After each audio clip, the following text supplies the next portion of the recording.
All right. Think I'm leading this one again, right? All right. There's a lot of familiar faces here. Do what? I was saying hello to Fenton. Hey there. Wow, well, I pretty much know all of you guys. So this is great. Actually, the last discussion went fairly well, and kind of like all these other breakout sessions. I just was kind of open up the floor to you all and ask what you think about glass recycling, the issues that you're having in your current community, or the benefit, the good stuff that's going on there. So I kind of was going to open the floor up to you guys in the beginning, and then we can start discussing after that. So go ahead if you have any questions or comments. Let's get started.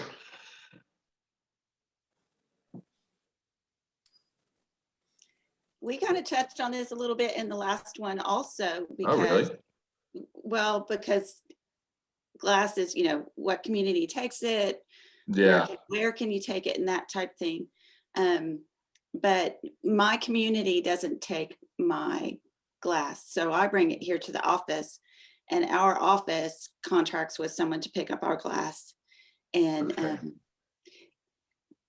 we were laughing that, my personal glass has a lot of wine bottles in it. So it's kind of weird when they come to an office.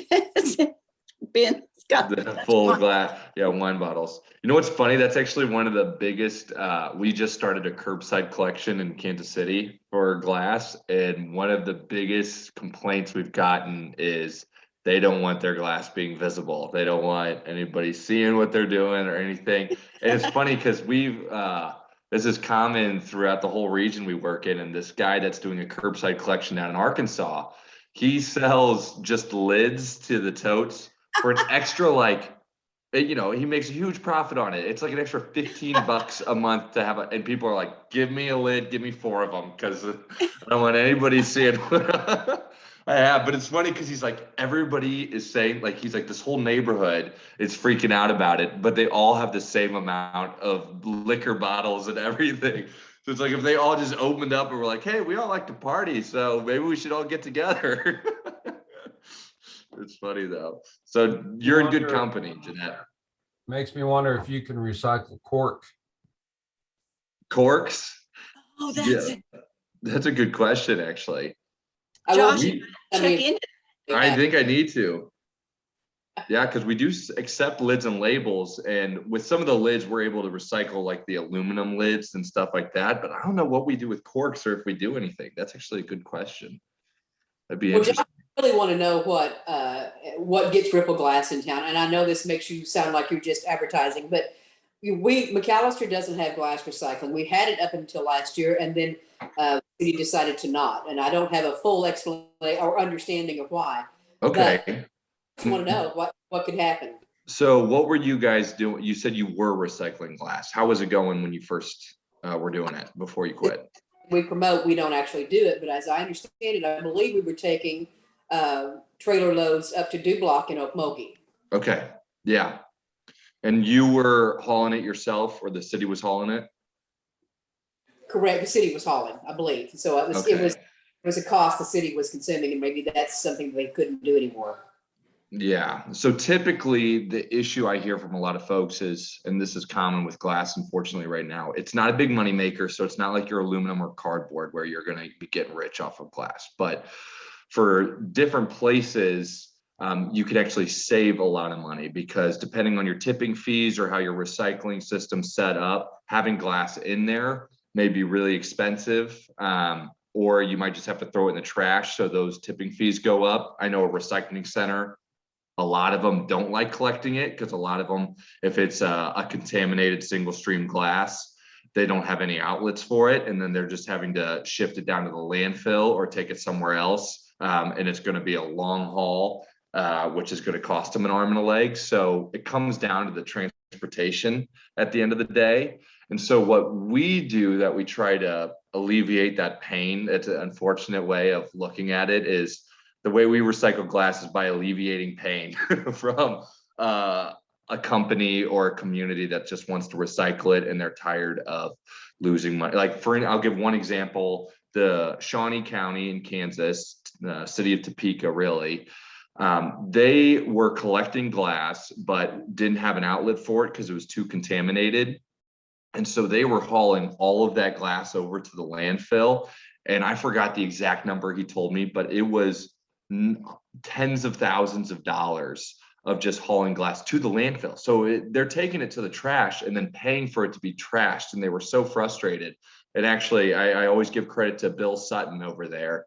He was tired of it. He took on the position, saw what was happening, and said, look, we can't accept this in single stream anymore. Or one, we're not even recycling it. Two, it's costing us an arm and a leg to even collect it, which is going to end up going in the landfill anyways. So they worked with us, set up a program with Ripple. And he said, now I'm saving so much money. It's like I'm making money. My budget just opened up a ton because our tipping fees went down a lot. And that's the way we've been able to help a lot of communities, is save those tipping fees, save all those costs that go into just hauling it to the trash. But anyways, the way that we've been able to help folks is picking it up and bringing it back to Kansas City. And the way it works is having a collection of 25 tons in a bunker setting. Now, Megan, I don't know how you all were collecting it, but having 25 tons in a bunker where you can scoop it and load it in the back of one of our end dump trailers,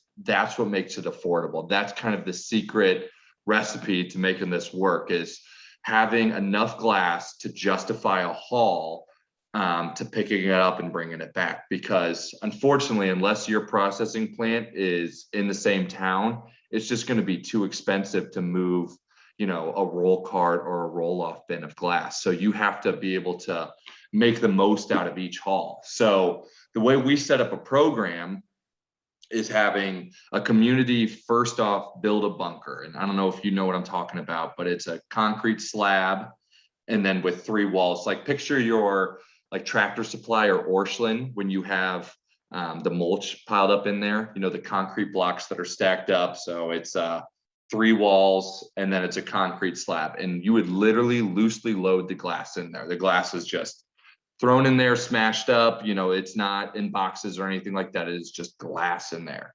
And once 25 tons fills up, you would use your landfills or recycling centers front end loader, call us up, we'll pull a truck through, scoop it directly from the bunker and pour it in the back of our truck. And that's it. So it's a very construction-like setting, you're using a front end loader, you're scooping and loading, and then we take that back up to Kansas City. And that's the way we've made it work, because unfortunately, some folks will ask, well, can I just get a roll-off bin? Can I just do something like that? Well, you can't haul, 6 tons of glass that far away. So having that central bunker location is huge. And I'll kind of move on to the next point with that would connect McAllister into this, is a hub and spoke program. And so if McAllister is kind of a smaller community, I mean, Megan, what would you say the population would be of McAllister? Just under 18,000. Okay, so actually not too bad. You probably have your own, you could probably have your own program, but I'm speaking for communities that are between like the 2 and 8,000 population. If you have a community like currently we work with Stillwater and Norman, right? And they have a bunker, they have the budget and for a collection. If they are willing to accept glass from their area, so they can go and allow the small towns around them to bring in a roll-off container and drop that glass into a bunker, then that'll work for the community. All they have to do is just have a roll-off bin, and then when it fills up at the end of the month, they just haul it 20 miles over to Norman or whoever, drop that glass off there. So if McAllister, for instance, wanted to have a bunker itself and serve some of these surrounding communities, another way to make money, and I'm just kind of throwing this out, and you could either do it out of the kindness of your heart or make a little money on it. They charge a small tipping fee to accept the glass. An example I'll use is Dubuque, Iowa. They collect glass from Galena, Illinois, and from Bellevue, Iowa.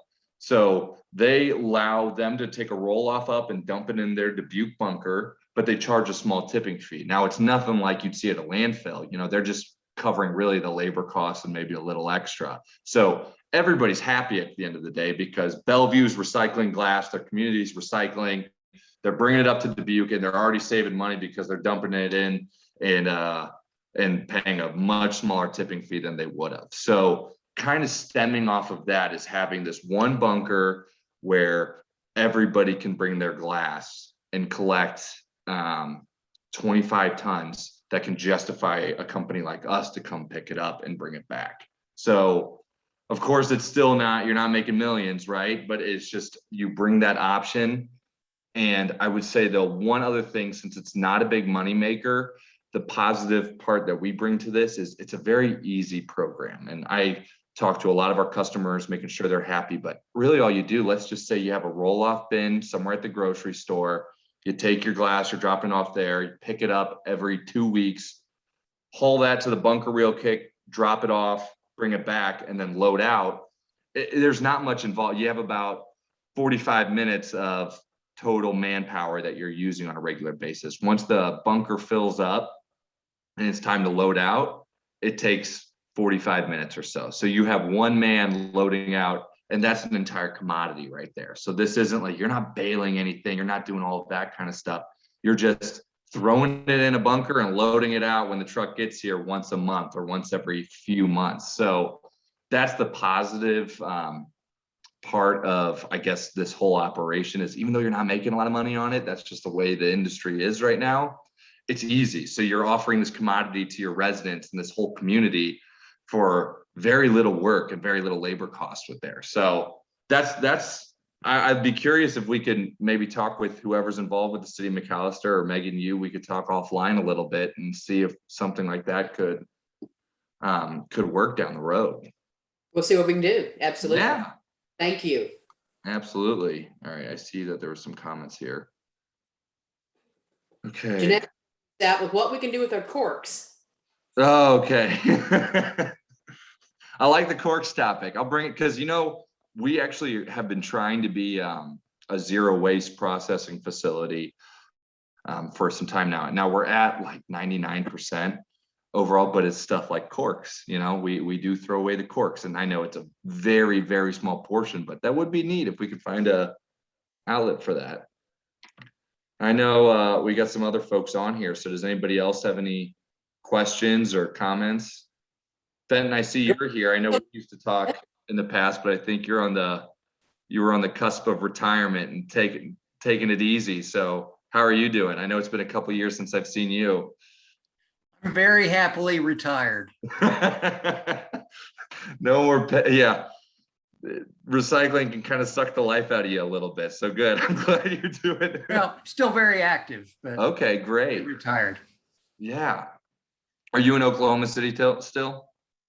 I moved to a horse farm in Chandler. Awesome. Okay, good for you. How many horses do you have now? Our population is typically around 30. Wow. Oh. Daughter, in addition to having her own and some boarders, Have recycling in Chandler? we don't. I have to bring mine into Oklahoma City or Stillwater or Tulsa. That's We've tough. got a community group that has organized one recycling collection event. So That's good. Yeah. I not Gotta only start took somewhere. I not only took my material, but I said I'll volunteer for the next one. Yeah. Well, speaking of Oklahoma City as well, I know I've gotten a lot of interest and someone could probably answer this better than I can, about glass and what's happening with the glass, what's going on in Oklahoma City. I've gotten a lot of requests for a drop off, that say, hey, can you put a drop off bin in Oklahoma City? Well, that's not really how it works. So I know, isn't it a single stream collection in Oklahoma City right now? Yes. And is glass included in there? I think so, right? Yes. No, I don't think, Or no? It is. I don't think so. Okay, so it's not accepted anymore. I thought there was a change within the last couple of years that I think glass was pulled out, right? They've been trying to remove it. Okay, gotcha. Okay, so that's the key word, been trying to. Okay, so I know that, but has that been officially made, they say glass should be pulled up, but just people keep putting it in there kind of thing? Okay. So one of our goals has been to get involved with the city of Oklahoma City. And even if that's anyway, even helping start a collection point, and even if it doesn't come up through Kansas City, but we just get involved with having a closer processing plant and using our ability to have a successful collection program. You know, our drop-off sites obviously have done very well across the Midwest. And so doing something like that, we'd really love to get involved. And I think Republic in waste management serve the majority of Oklahoma City. Is that correct? Yeah. So I know I'll probably have to talk with some of them, but definitely we'd love to get involved there and help out any way we can. And even if that's not coming back up to Kansas City, and it's just helping the collection side of things and getting it all consolidated to bring to a closer plant, that's something that we'd be willing to do. So I'd love to have a discussion. I don't know if Fenton, you still stay in touch with all of that topic. I just checked on Google. There you go. The Oklahoma City, because of Republic, #1, but they aren't doing glass, or they're tapering away from glass altogether because of the contamination of mirrors, heat resistant, Yeah. auto glass and stuff like that. So, And the key think thing there is, lot of it. and we've heard that a lot, is it's education. And the unfortunate part, and that's what the recycling partnership was talking about earlier, that takes funding and it takes time and it's consistent. Like you can't just do a big push for the month of September, September's glass recycling month, and then quit. Because as you all know, people quickly forget as well. So having that continuing education is important. And I'll just throw this out to you all. What we actually do kind of pretty much free of charge is help create marketing tools such as flyers and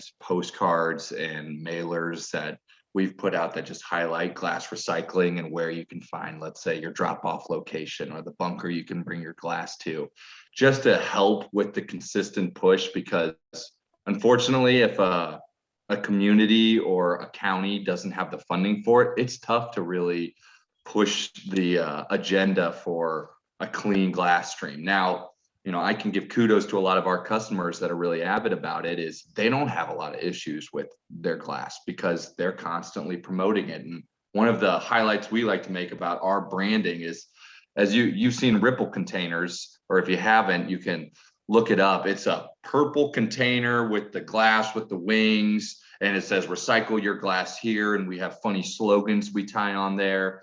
And the point of that is to make it look like a glass recycling container, not like a dumpster. Because when it looks like a dumpster, it's going to get treated like a dumpster. So I know the early days of Ripple Glass, it was a green container that had a little smack label that said glass only on it.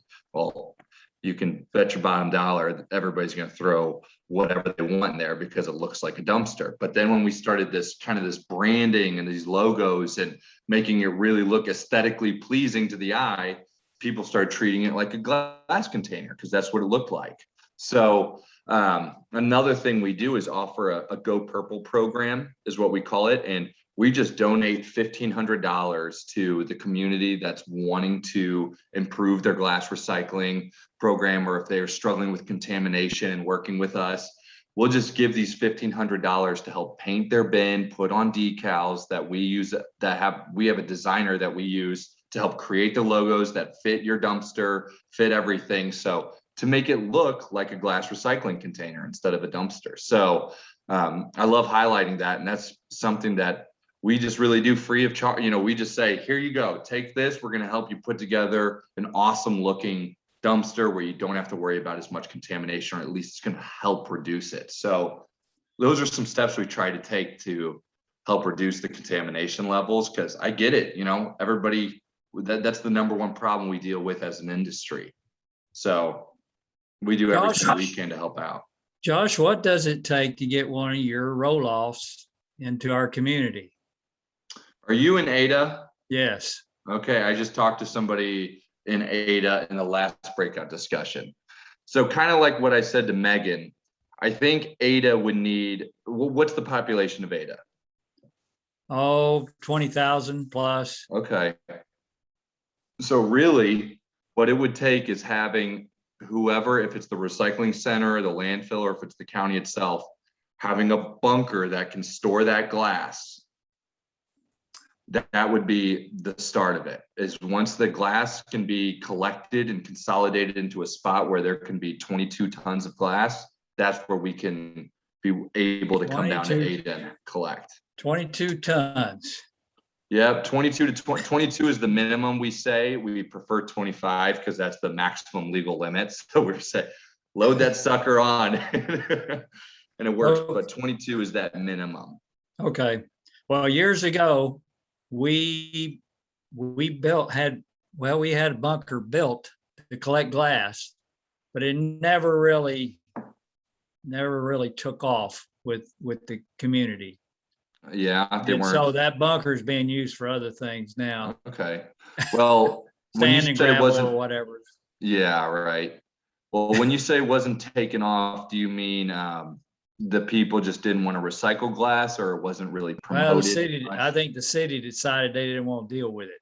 Yeah, and that's what I hear a lot of. It's not that residents don't want it, because I'll Oh, get no. harped on by residents all the time. But when you go to the county or the city, they say, well, how much money are we going to make? You know, what's going to happen? And then that's where the issues lie. And if we're going to look at this on a big grand scope and we're going to really pull back, there needs to be more value in the commodity is what's going on right now. And unfortunately, in this day and age, it's almost cheaper to create virgin glass, pulling it from rocks, than it is using the recycled material. And that's just the way it is right now. And we appreciate folks that are willing to make that extra effort, because it's important. It's going to come back to bite us at the end of the day with millions of tons of glass in the landfill when things change. But that's how the market's looking. So it's tough to see when people look at the pennies and nickels to what it costs to recycle glass, but the benefit at the end of the day, it's really important, and it's going to change. It's just a matter of time. I mean, think about it. 2017 was when the national sword happened, and single street, we couldn't keep dumping our trash over in China. And then that was only about 5-6 years ago. It's going to be, it's going to take time for us to piece this puzzle back together and say, okay, how do we successfully recycle? Because we were getting away with throwing garbage, on a boat and getting rid of it. So I'm very optimistic on how this is going to develop. And I think people are really starting to learn and understand the importance of recycling and how we can actually do this successfully. It just unfortunately takes time. Well, it's so sad here in southeastern Oklahoma. We have McAllister, Ardmore, Durant, Yeah. Ada, and some other communities, smaller, but still good sized communities. Seems to me that we could pull something off here if we could just get our city folks together. Yeah. I mean, I'm just a volunteer. I'm just, I've been very fortunate over the years for the city to move forward, but we've reached a point, where I don't think we're going any further until I get it. We can pull other communities together. And that's been very difficult for whatever reason. So right now, is glass just going in the trash in these communities like McAllister Yes. and Ada? Well, Okay.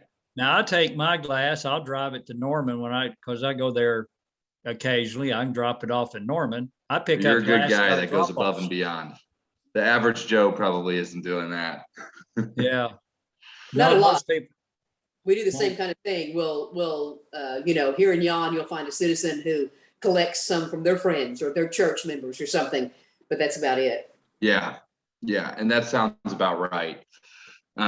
Really, you have to look at, and this will have to take with the city and the recycling center and the landfill, but to see what those costs are of having glass still in the landfill. Now, typically, sometimes landfill operators like having the glass in the landfill because it's that extra weight and they make the money off of it.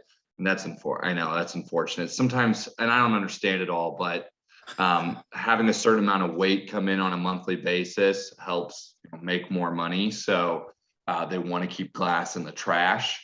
But if you're looking at the recycling center that's typically collecting it, or if the landfill is filling up and they're not wanting it to be as filled up, that's where you can find those pain points, those issues with your current, collection, and saying, okay, if the landfill's filling up or if tipping fees are going crazy, residents that get to pull glass out of that, well, all of a sudden they're saving their trash bill.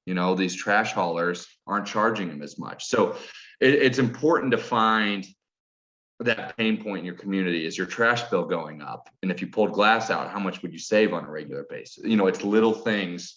And that's how you get the ball rolling on having glass recycled.